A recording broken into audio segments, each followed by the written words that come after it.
Good evening, Facebook people and people of all lands. Excuse me. Just going to wait a couple minutes to see if anybody hops on with me tonight. It is Thursday, also known as Friday Junior. So, I see, hi Greg. We got Greg here, and I think my mom. My mom's always here. And I see Lisa. So I will get started. This is Beth with Unearth Your Glow, and tonight I'm talking about signs again. It'll probably be the last time I talk about the signs, unless anybody wants to talk more. But like yesterday, we talked about signs that were more familiar to people. The pennies from heaven. Hi, Shannon.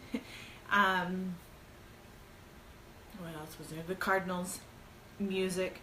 And tonight I'm going to talk a little bit more of some of the signs that aren't quite as common and people don't necessarily think about, or our loved ones have to try a little bit harder because we're not realizing that the signs they are sending are actually signs from them. So the first one that I actually found to be interesting that I wasn't even, I kind of thought, but wasn't like, oh my gosh, it's a sign, would be a hawk. They are actually surprisingly great messengers for spirit world. In Lynn Roggen's book, Signs from the Afterlife, she actually stated, I'm going to read this verbatim so I don't mess up on her words. She said, hawks share the ability to move between the seen and the unseen realms gracefully while joining both worlds together. So usually if you see a hawk and you've had a loved one that's passed away, chances are they are actually trying to send you a message. My story with hawk, I see them all of the time, and actually I saw one tonight. The kids and I were running to the mall to get a birthday present for one of Annabelle's friends, and they're perched up on the light fixture was a hawk, and at the same time one of the songs of Aerosmith that Ben always listened to was on the radio. So he was letting us know he was coming shopping with us. Lucky guy. Who doesn't love shopping, right? But the first time that I started noticing the hawk showing up after Ben died was shortly after I started doing Kundalini yoga with my sister.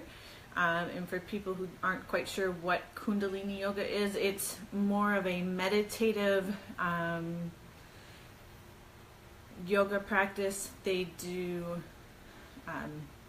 mudras or madras, I'm not sure what they're called, but chants and holding postures, and then they do some of your typical yoga poses, but they mainly are focusing on your mind, body, and soul, and to help open up your third eye so that you are more receptive to just being more down to earth.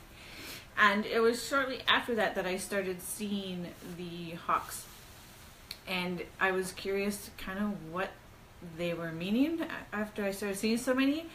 And so I looked in, I have a book called Animals Speak by Ted Andrew, and in it he talked about the red-tailed hawk was actually a symbol and had ties with Kundalini, and usually they start showing up after your Kundalini has been awakened. So I found it kind of interesting that after I started this and the hawks showed up, so I've kind of took it as Ben was letting me know that what I decided to do was a good path, and it was helping me open up my third eye and open up my beliefs into the signs, and so that I could take in what he was, giving. And welcome to anybody who's joined. We're talking about some of the more unfamiliar signs from the afterlife. I just talked about the hawk, and now we are going to talk about moving objects. yes, I know some of you may think, well, how can they move things? They're not actually here. How can they physically move something from one place to another? It is something that takes a lot of practice for them to do, and is very difficult. And if they're moving something, it means they're really trying to show you that they're there with you, and you are not quite getting their messages. For me, there was one time, I don't see a lot of things that Ben moves, so I don't know if he doesn't move a lot or if I just don't notice it. But there was one instance before he passed away, a year or so before, he did The Magic, a book by Rhonda Burns. She also does The Secret. But essentially you do 28 days of gratitude. And on one of the first couple days, you find a magic rock. And with that magic rock, every night, you can hold it in your hand and you think of one thing throughout that one day that you're grateful for. Well, Ben kept his magic rock on the nightstand next to the bed, and I keep it there till today. And there was one day I went to my desk to go to work, and the magic rock was sitting in front of my keyboard. And I checked with the kids, and nobody had moved the rock, but yet there it sat. So I kind of like that he put that there to let me know he was there with me. So that's moving objects. If anybody has any stories, I think I saw one. Hold on, let me scroll and hope I don't lose stuff. My mother has said, and actually this kind of ties in, and further down I talk about the presence of spirits. Oh no, I just locked my computer. But my mother says she's noticed a quote-unquote form going down the hall and felt a presence standing over her. Did you smell anything with that presence, Mother? Like maybe it was Grandma or Grandpa? Or maybe even Ben or your mother?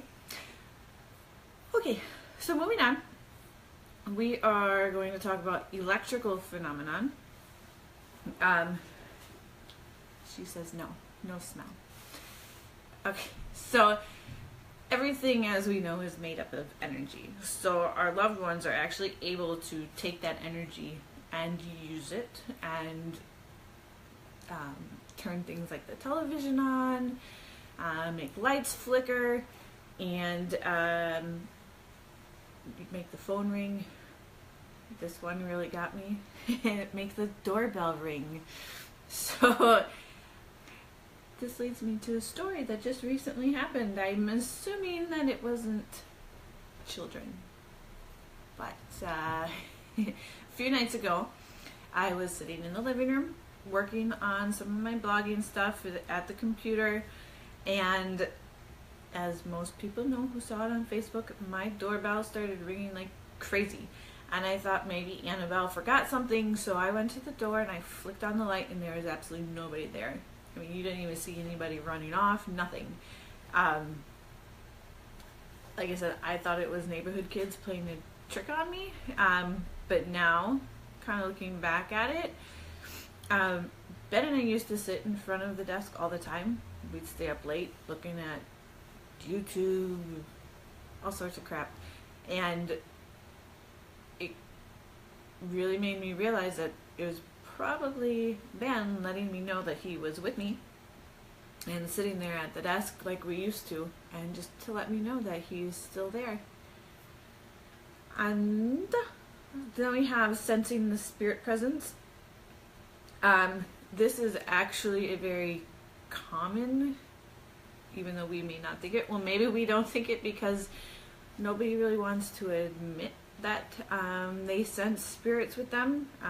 Unfortunately, with society today, if you say I feel ghosts or I see things, a lot of times people may dub you as crazy, or you're just seeing things, or you don't know what you're talking about. So a lot of times people don't want to talk about when they feel or see a presence. And like my mom said earlier, both my grandparents had stayed with them, and she has been more than once seen something walking down the hallway, feeling the presence of somebody there with her.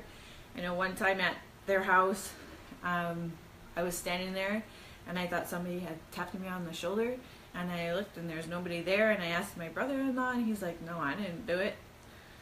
So obviously somebody tapped me on the shoulder. I think it was either my grandfather or Ben, not quite sure. So those are some ways that you can see or sense, is seeing the outlines or shadows of people. There's the orbs, hearing voices, ringing in the ears. One story of mine, it was a couple months after Ben passed away, and having a very bad day, feeling really blue, and I was crying and I was talking to Ben. I was telling him how much I missed him, and I just wanted him home, and I needed him to come home and be with us because I just couldn't stand it. And I started walking down the hallway and into the family room. As I'm looking out the window, all of a sudden I hear, I'm sorry if I sing it, but I kept hearing, Beth, I hear you calling and I can't come home right now. And I stopped and I'm like, did I just hear that? Maybe I'm going crazy, like people say. But it was a voice, and it wasn't, it's hard to explain the way I heard it, because it wasn't like it was my own voice in my head, but I could just, it was very distinct. And I knew that was, deep down, that was Ben letting me know that he hears me, he understands that I need him, I want him to come home, but he can't. And he needed to let me know that even though I want him to come home, he can't, but he's here and he knows. So that was one of my stories. So those are just a few of the unfamiliar. There are more. There are more familiar ones. If you want to read more about Signs from the Afterlife, I highly recommend Lynn Roggins' Sign from the Afterlife. Her last name is spelled R-A-G-A-N, first name L-Y-N. I will have a link to the book in my blog. It'll bring you to Amazon. So if you want to pick that up, if you're interested in that kind of thing. So that's kind of all I have for the signs section. Tomorrow I'm going to talk a little bit more of how we can try and connect with our loved ones. I haven't done much of it myself, but there are ways that we can do it. So I'm going to talk a little bit about that tomorrow. And that's all for tonight. So this is Beth with Unearth Your Glow, and thank you all for joining me tonight, and I look forward to seeing you tomorrow. Bye.